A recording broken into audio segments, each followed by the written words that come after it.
Hi everyone, in this video we are going to talk about SOAP web services.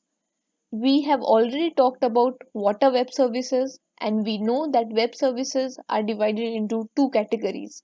The first is REST and the second is SOAP. Now, SOAP stands for Simple Object Access Protocol. It is a set of rules or definitions on how two application or a server side talk to each other. We know that the client sends a request to the server and the server responds back. So now to enable the communication we need a medium. So the medium that happens over it is HTTP.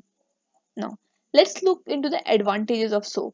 SOAP uses XML data, so this can be easily read by any technology.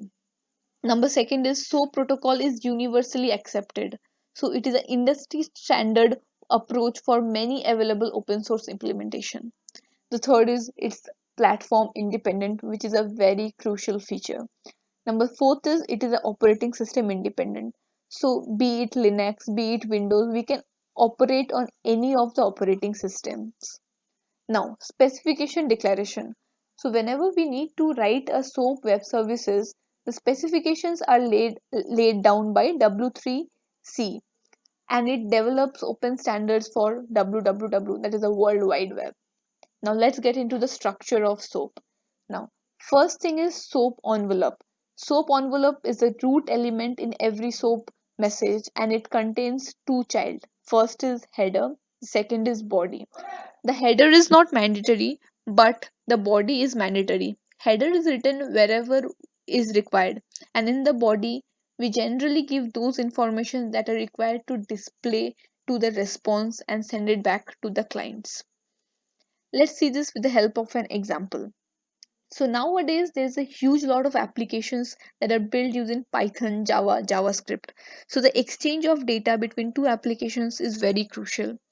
So one of the methods to exchange data is using XML as an intermediate language between the server and the client.